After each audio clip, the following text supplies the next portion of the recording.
Iran ने पहले भी दिखाया था दम और एक बार फिर है ईरान तैयार। जी हां, ईरान दम दिखाने को तैयार है।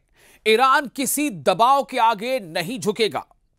ईरान ने इस्राइल को नानी याद दिला दी थी और ईरान एक बार फिर यह कह रहा है कि वो आलमी पाबंदियों के दबाव के आगे नहीं झुकेगा। ईरान का कहना है कि वो हर तरह की पाबंदी को झेल सकता है, उसे बर्दाश्त कर सकता है, लेकिन अपने अज़ाइम से पीछे कदम नहीं हटाएगा। अब यहीं से यह सवाल पैदा होता है कि क्या वाकई ईरान ने इतनी तैयारी कर ली है कि वो अब न्यूक्लियर पावर कहला सके? क्योंकि एक बड़ी खबर आपको देने जा रहे हैं और सबसे बड़ी खबर यह भी है कि ईरान किसी भी तरह के दबाव से झुकने के लिए वो तैयार नहीं है। किसी का भी दबाव हो, चाहे वो सुपर पावर हो, चाहे मगरबी ममालिक हो, यह साफ तौर से ईरान के वजीर कह चुके हैं। मैं आपको पूरी तफसील बताने जा रहा हूं। जो मौजूदा हालात हैं, जिस तरह से इस्राइल पर शिकंजा कसता जा रहा है, हालांकि यह भी हकीकत है कि इस्राइल हमले कम नहीं कर रहा, लेकिन जिस तरह से कतर के दोहा में जो हंगामी इजलास हुआ, उसके बाद एक जो नए खुलासे हो रहे हैं और जो नई हिकमत अमली सामने आ रही है, उसने अरब हो या पाकिस्तान, कतर हो या ईरान, सभी के बारे में यह सोचने पर मजबूर कर दिया है कि आखिर ये तमाम ममालिक करने क्या जा रहे हैं। यहां तक कि खुद इस्राइल तो छोड़िए, अमेरिका भी परेशान है। आपको यह बता दें कि 71 ईरानी अरकान पार्लियामेंट, यानी ईरानी जो पार्लियामेंट है, वहां के जो मेंबर्स हैं, जैसे हम यहां एमपीज कहते हैं, तो 71 ईरानी अरकान पार्लियामेंट का न्यूक्लियर बम तैयार करने और दिफाई नजरियों को तब्दील करने का मुतालबा भी है। क्योंकि आपको पता होगा कि खामनेई जो ईरान के रूहानी रहनुमा हैं, उनका यह कहना था कि दरअसल बहुत पहले उन्होंने अपनी एक बात रखी थी, जिसे आमतौर से एक फतवा कहा जाता है कि चूंकि न्यूक्लियर बम जो है वो बड़े पैमाने पर हलाकत का सबब बनता है। इसमें कई बार ऐसा होता है कि हम जिससे बदला लेना चाहते हैं, उससे ज्यादा कई और बेगुनाहों का कत्ल हो जाता है। कई तरह की हयातियात और नबातियात, उनका भी नुकसान होता है, यानी एनवायरमेंट का ही नुकसान होता है। इसलिए इसका इस्तेमाल करना शायद सही नहीं है।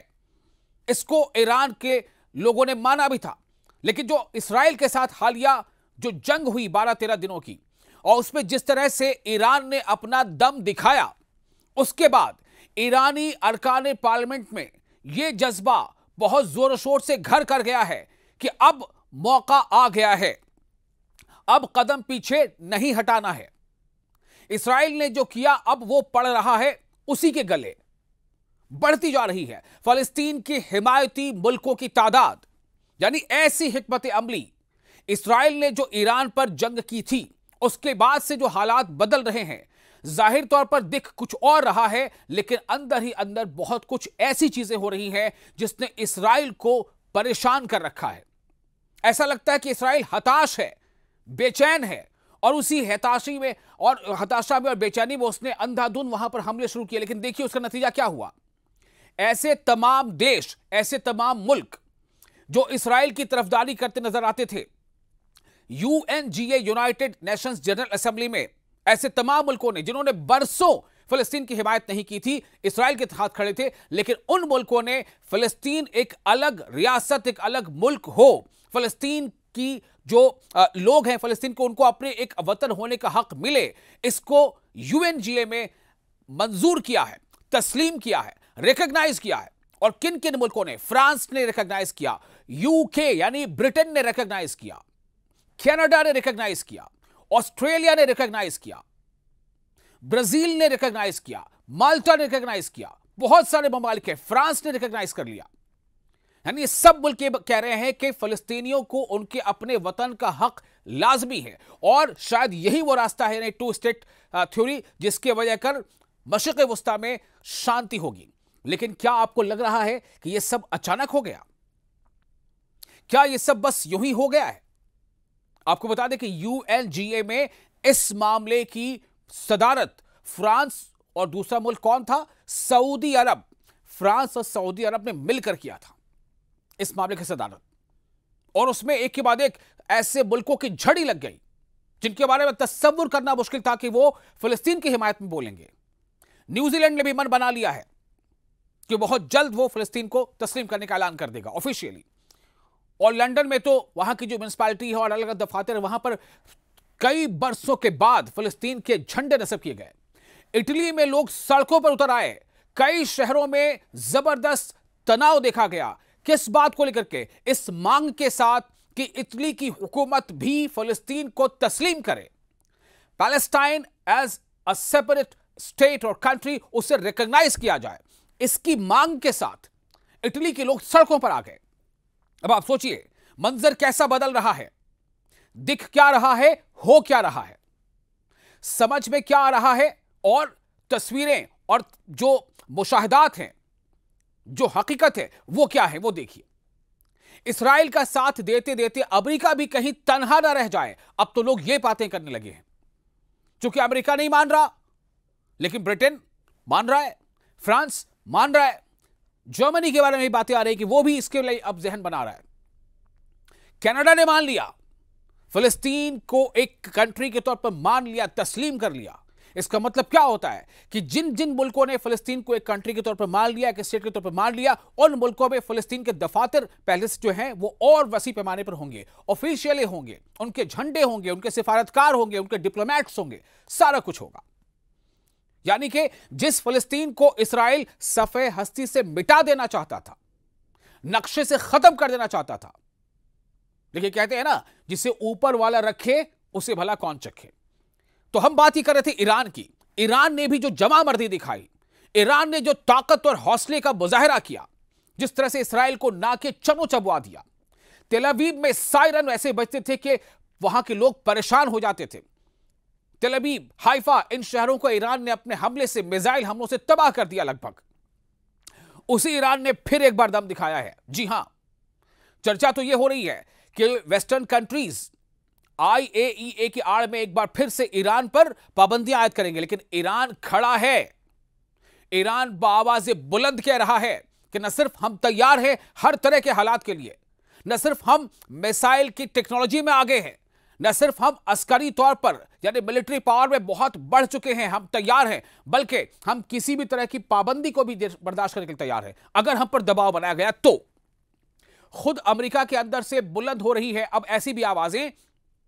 इन सब बदले हुए हालात के बीच अमेरिका के सेनेटर्स भी अब यह आवाज उठा रहे हैं कि फिलिस्तीन को एक सेपरेट कंट्री, एक स्टेट के तौर पर तस्लीम कर लिया जाए। अमेरिका के अंदर भी आवाज उठ रही है। तो चाहे ईरान से इस्राएल, इस्राएल से कतर, कतर से अमेरिका, अमेरिका से सऊदी, सऊदी से पाकिस्तान, उधर तुर्की का इस्राएल के साथ तमाम ताल्लुकात खत्म कर लेना, ये तमाम चीजें एक दूसरे से जुड़ी हुई हैं, ये इंटरलिंक्ड हैं। और आपको तो यह खबर पता ही होगी कि जिस तरह से अमेरिका ने इस ख्वाहिश का इजहार किया कि अफगानिस्तान जो बगराम हवाई बेस है, बगराम एयर बेस है, बहुत बड़ा एयर बेस हुआ करता था बगराम अफगानिस्तान में, अमेरिका का बहुत बड़ा फौजी अड्डा हुआ करता था, लेकिन अमेरिका को छोड़कर भागना पड़ा था बगराम हवाई अड्डे को और हवाई बेस को। अमेरिका ने अब कहीं ना कहीं ख्वाहिश का जाहिर की थी कि अफगानिस्तान फिर से उस बगराम एयरबेस को अमेरिका के हवाले कर दे, लेकिन अफगानिस्तान ने दो टूक जवाब दे दिया कि हम 1 मीटर जमीन भी अपनी नहीं देने वाले और हम 20 सालों तक जंग लड़ने को तैयार हैं। यह जवाब दिया है अफगानिस्तान ने। यह आखिर बदले बदले सुर क्या बता रहे हैं? सऊदी अरब ने पाकिस्तान के साथ जो मिलिट्री मुआहिदा किया है वो क्या बता रहा है? आप यकीन मानिए पूरे खित्ते की जो सियासत है और ये जो स्ट्रैटेजिक जो पॉलिटिक्स है वो बहुत बदल चुकी है। अमेरिका भी परेशान है। अरब मुल्कों की हिकमत अमली पर दुनिया हैरान हो रही है। एक तरफ इस्राएल के साथ बढ़ती हुई फौजी कशीदगी और बैनुल अक़वामी एटमी तवानाई एजेंसी यानी IAEA, international atomic energy agency के साथ भी तनाव के दरमियान दर्जनों ईरानी कानून साजों ने, यानी जो मेंबर वहां के मेंबर पार्लियामेंट है, उन्होंने एटमी बम तैयार करने का मुतालबा कर दिया है। यानी कि क्या मतलब इससे समझा जाए? ईरानी मीडिया ने रिपोर्ट पे किया है दावा कि सुप्रीम नेशनल सिक्योरिटी काउंसिल और रियासती हुकाम को लिखे गए खत में पार्लियामान के 290 अरकान में से 71 ने इलाकाई सलामती में तब्दीलियों का हवाला देते हुए मुल्क के दिफाई नजरिए का अज सरेनो जायजा लेने का मुतालबा कर दिया है। यानी ईरान यह कहता रहा है कि हमारे पास तमाम तैयारियां हैं, हम न्यूक्लियर आज़ूदगी कर रहे हैं बेशक, लेकिन ईरान का मौकफ यह था कि हम बम नहीं बनाएंगे, हम उसका इस्तेमाल किसी दूसरी तरक्याती कामों के लिए करेंगे, पब्लिक वेलफेयर के लिए करेंगे, एनर्जी के लिए करेंगे। लेकिन यह साफ जाहिर है कि जिस दिन ठान ले ईरान, उस दिन वो कर सकता है। उसकी पूरी तैयारी है, पूरी तैयारी है। सिर्फ मामला एक फतवे पर अटका हुआ था। एक तरफ इस्राइल के साथ बढ़ती हुई फौजी कशीदगी और इंटरनेशनल एटॉमिक एनर्जी के साथ जो तनाव है, उसके दरमियान भी अब यह तूल पकड़ रहा है मामला। आपको ये भी बता दें कि रियासती हुकाम को लिखे गए खत में पार्लियामान के 290 में से 71 अरकान ने इलाकाई सलामती में तब्दीलियों का हवाला देते हुए मुल्क के दिफाई नजरिए का अज़-सर-ए-नौ जायजा लेने का मुतालबा कर दिया। और इसी के साथ ऐसी बातें होने लगी हैं कि क्या इसराइल पर फिर से पश्चिमी देश यानी मगरबी ममालिक पाबंदियां लगाएंगे। हालांकि ईरान अभी जंग के दौर से गुजरा है, हो सकता है कि कुछ उसकी माशी हालत बेहतर ना हो, लेकिन जो हालात बदले हैं ना, और जिस तरह से ईरान, रशिया, चाइना, सऊदी अरब, पाकिस्तान, कतर, तुर्की, मतलब तमाम ऐसी चीजें हैं, कई दौर, कई मीटिंगें, अलग अलग प्लेटफॉर्म के तहत मुलाकातें, इसमें काफी कुछ बदला है। इस्राएली पागलपन कानून साजों ने अपने खत में इस बात पर भी जोर दिया है कि इस्राएल पागलपन दिखा रहा है, इसलिए उसको एहसास दिलाना जरूरी है, उसे मजा चखाना जरूरी है। इस्राएल पागलपन के दहाने पर है और जो इंटरनेशनल एक रिस्पॉन्सिबिलिटीज होती हैं उसकी परवाह किए बगैर हमले करता चला जा रहा है। आपको बता दें कि फिलिस्तीन में जो जोर इस्राएल ने लगाया, उसने सोचा कि इससे पहले कि यूएनजीए में तमाम ममालिक फिलिस्तीन के नाम का झंडा बुलंद करें, फिलिस्तीन को सफ़े से मिटा दो। लेकिन क्या ऐसा हुआ? बेशक फिलिस्तीन के लोगों ने कुर्बानियां दी, शहादतें कबूल की, लेकिन वो दिन भी आया जब फिलिस्तीनियों के चेहरे पर खुशी भी आई है। तो उन्होंने ये इस्तदलाल दिया है, यानी कि जो ईरान की पार्लियामेंट है, कि जो डेटरेंस है, यानी डेटरेंस के मकासद के लिए जौहरी हथियार रखने से मुल्क की आला तरीन सियासी और मजहबी अथॉरिटी, सुप्रीम लीडर अली मजहबी अथॉरिटी, सुप्रीम लीडर जो है अली खामनई, उनके फतवे की खिलाफ वर्जी नहीं होगी। यानी आप डेटरेंस के मकसद से अगर आप ऐसा करते हैं, मुल्क की सालमियत और मुल्क की हिफाजत के मद्देनजर अगर हम ये कदम उठाएंगे, तो ये उनके फतवे की खिलाफ वर्जी नहीं होगी। आप समझ लीजिए कि कहां तक तैयार है ईरान। न सिर्फ ये कि उसकी तैयारी इस तरफ है, वो दिख रही है, बल्कि इस बात के लिए खुले तौर पर अरागची ने कह दिया है कि हम किसी भी दबाव के आगे झुकने को तैयार नहीं है, किसी भी दबाव के आगे झुकने को तैयार नहीं है। तेहरान ने तवील अरसे से जोर देकर कहा है कि वो जौहरी हथियारों की तलाश नहीं कर रहा है। तेहरान ने जो अली खामनेई के उस फतवे का हवाला दिया है जिसने पहले बड़े पैमाने पर तबाही फैलाने वाले हथियारों की तैयारी और इस्तेमाल पर सरकारी तौर पर पाबंदी आयद की थी। यह पार्लियामानी कार्रवाई ऐसे वक्त में सामने आई है जब इस्राएली हुकाम ने बार बार धमकी दी है कि वो जिसे वो ईरानी महवर के तौर पर बयान करते हैं उसे शिकस्त देंगे। इस्राएली हुकाम ईरानी मकामात पर मजीद हमलों के इम्कानात के बारे में बार बार खबरदार कर चुके हैं।